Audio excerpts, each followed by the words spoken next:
Ma'am आपका makeup हो गया है। अगर आपको थोड़ी बहुत स्वेटिंग होती है तो आप इस टिश्यू से टैप कर लीजिएगा, ओके।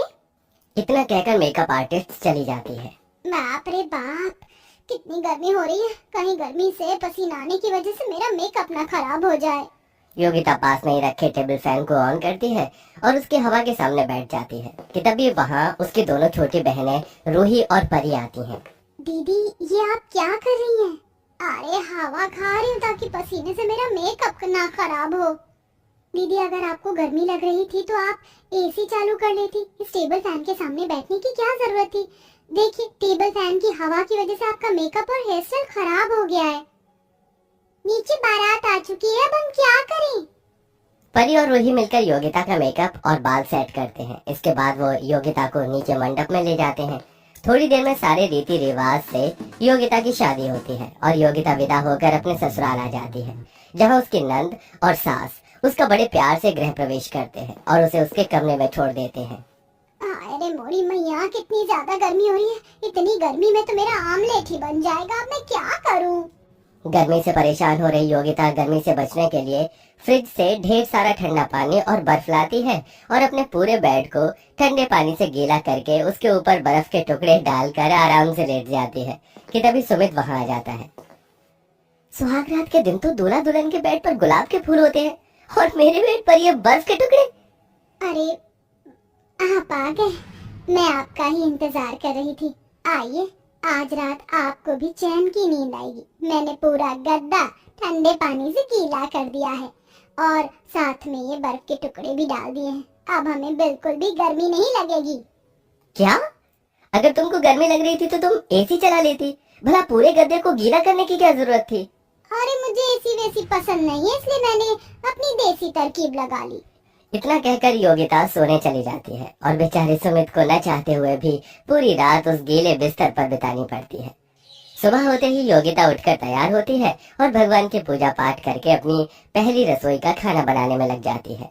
इस गर्मी और पसीने ने तो मेरा बहुत बुरा हाल कर रखा है। क्या करूं इससे बचने के लिए?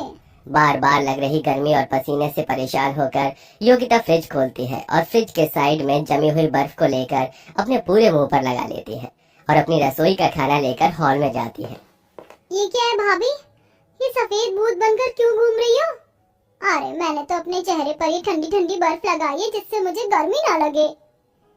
लेकिन बहू, किचन में तो एग्जॉस्ट फैन लगा हुआ है तो उसे चला लेती। तुझे ये बर्फ लगाने की क्या जरूरत थी? अरे माँ जी, क्यों ये मशीन चालू करके घर की बिजली का बिल बढ़ाना? मैं अपने जुगाड़ से यूं ही गर्मी दूर कर देती हूँ। योगिता के नई नवेली बहू होने की वजह से उसकी सास नंद उसे कुछ नहीं कहती और ऐसे ही कुछ दिन गुजर जाते हैं। मेरा पैर, ये छत है या अंगारे। मैं तो यहाँ गीले कपड़े को सुखाने के लिए आई थी लेकिन खुद ही पसीने से गीली हो गई। एक काम करती हूँ, जाकर नहा लेती हूँ। लेकिन दोपहर के 2 बज रहे हैं और इस वक्त तो टंकी का पानी भी गर्म हो रहा होगा। इतने गर्म पानी में गर्मी से नहाऊंगी तो मैं मर ही जाऊंगी। अब मैं क्या करूँ? योगिता इतना सोच रही होती है कि तभी उसके मन में ख्याल आता है और वो किचन में जाकर फ्रिज के अंदर रखा हुआ सारे ठंडा पानी लाकर नहा लेती है।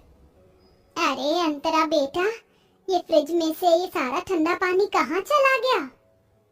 पता नहीं माँ, मैं भी वही देख रही थी। अरे माँ जी, फ्रिज के ठंडे पानी से तो मैंने नहा लिया। वो क्या है ना, बड़ी गर्मी लग रही थी। भाभी, अगर इस घर में किसी को गर्मी लगती है तो एसी, कूलर, पंखा चालू करके उसके सामने बैठता है, ताकि फ्रिज के सारे ठंडे पानी से नहाता है। अब हम लोग इस गर्मी में भला क्या गर्म पानी पिएंगे? अपनी नंद को इतना गुस्सा होता देख नंदिनी उससे कुछ नहीं कहती और वापस अपने कमरे में चली जाती है और ऐसे ही समय गुजरता रहता है। समय बीतने के साथ साथ जहाँ एक तरफ गर्मी बढ़ रही थी, वहीं अब योगिता की गवार वाली हरकतें बढ़ रही थीं। इतनी कड़क धूप है फिर भी ये घास देखो बिल्कुल बर्फ की तरह ठंडी है। अगर मैं इन घास को ले जाकर पूरे घर की जमीन पर बिछा दूं और इन पर ठंडा ठंडा पानी छिड़क दूं तो घर की जमीन बिल्कुल ठंडी रहेगी। योगिता आंगन में ढेर सारी घास तोड़ती है और पूरी घास की जमीन पर उसे बिछाकर उस पर ठंडा ठंडा पानी छिड़क देती है। तभी वहाँ अंतरा और संगीता आ जाती हैं। भाभी, ये सब क्या है? ये पूरे घर में घास क्या कर रही है? ये घास तो मैं लेकर आई हूँ, अब देखना इन घास की वजह से हमारा घर कितना ठंडा रहेगा। योगिता बहू, गंवारपन की भी हद होती है। शुरुआत में तो मैंने तुझे कुछ नहीं बोला, लेकिन तेरी तो दिन पर दिन गंवार वाली हरकतें बढ़ रही हैं। लेकिन माँ जी, मैं तो बस घर की जमीन को ठंडा रखना चाह रही थी ताकि किसी को भी गर्मी न लगे। भाभी, कोई जरूरत नहीं है आपको ये जमीन ठंडा करने की। आपकी गंवारपंती की हरकतें अपने तक ही रखिए, समझिए आप। दिन पर दिन बढ़ रही योगिता की गंवारपंती हरकतों से घर में हर कोई उससे परेशान होने लगा था। योगिता बहू, तुमने सुबह ही तो ढेर सारे बर्तन धोए थे, तो ये बर्तन कहाँ से आ गए? माँ जी, गर्मी लग रही थी, इसलिए मैंने सोचा कि मैं ठंडे पानी में बर्तन धोऊंगी तो मुझे ज्यादा गर्मी नहीं लगेगी। अरे मेरी गंवार बहू, कब तक तू अपनी इन गंवार हरकतों से गर्मी से बचेगी? घर में इतने सारे पंखे हैं, कूलर है, एसी है, लेकिन फिर भी तुझे गंवार हरकत ही करनी है। ऐसे ही कुछ हफ्ते और गुजर जाते हैं और योगिता की दोनों बहनें रूही और परी उससे मिलने के लिए उसके ससुराल आती हैं। रूही, परी, तुम दोनों, पता है मैं सुबह से तुम दोनों को बहुत याद कर रही थी, इसीलिए हम आपसे मिलने चले आए और सोचा कि कुछ दिन आपके साथ रह लें। ये तो तुमने बहुत अच्छा किया। आप सब लोग बैठकर बातें करो, मैं सबके लिए ठंडा ठंडा शरबत बनाकर लाती हूँ। योगिता दोनों बहनों के साथ बैठकर बातें करने लगती है। वहीं अंतरा किचन में जाकर शरबत बनाती है, लेकिन जैसे ही बर्फ लेने के लिए फ्रिज खोलती है, उसे उसके अंदर एक भी बर्फ दिखाई नहीं देती, जिसके चलते अंतरा को बहुत गुस्सा आता है और वो बाहर आकर अपनी भाभी पर चिल्लाने लगती है। ये क्या भाभी, आज भी आप सारी बर्फ खा गई? अरे इस घर में बर्फ जमने दोगी या नहीं? आपकी तो ये गंवार वाली हरकतें तो खत्म होने का नाम भी नहीं ले रही है। न जाने माँ भी किसी गंवार लड़की को अपने घर की बहू बनाकर ले आई। अंतरा का योगिता पर इस तरह गुस्सा करना रूही और परी को बिल्कुल पसंद नहीं आता और वो दोनों समझ जाते हैं कि योगिता ने शादी के बाद भी अपनी गंवार वाली हरकतें नहीं छोड़ी हैं। ऐसे ही एक दिन, बर्फ का गोला ले लो, बर्फ का गोला, ठंडा ठंडा, खट्टा खट्टा, मीठा मीठा, बर्फ का गोला ले लो।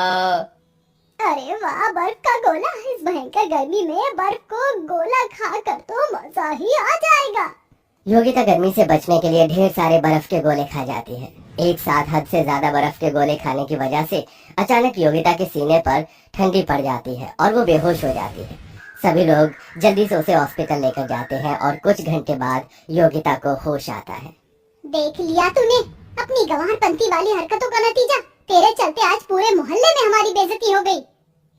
शहर रहने के बावजूद भी कौन इतनी गंवार वाली हरकतें करता है? हमें तो शर्म आती है आपको अपने घर की बहू कहते हुए। अंतरा और संगीता की बातें सुन रही रूही और परी से अब रहा नहीं जाता, इसलिए वो कहती हैं, बस करिए आप, और कितना हमारी बहन की बेइज्जती करेंगे? हम हमेशा से शहर में नहीं रहे हैं, हम भी पहले गांव में ही रहते थे। बचपन में हमारी माँ के गुजर जाने के बाद योगिता दीदी ने अपनी पढ़ाई लिखाई छोड़कर हम दोनों बहनों को पाला, जिसके चलते ये कभी पढ़ाई कर ही नहीं पाई। शहर में आने के बावजूद भी दीदी के अंदर शहर वालों की तरह कोई खासियत नहीं आ सकी। हमारी दीदी भले ही गंवार है, लेकिन वो बहुत अच्छी है, उनसे अच्छा दुनिया में कोई नहीं। पीहू रूही की बात सुन सभी की आंखों में आंसू आ जाते हैं और संगीता अंतरा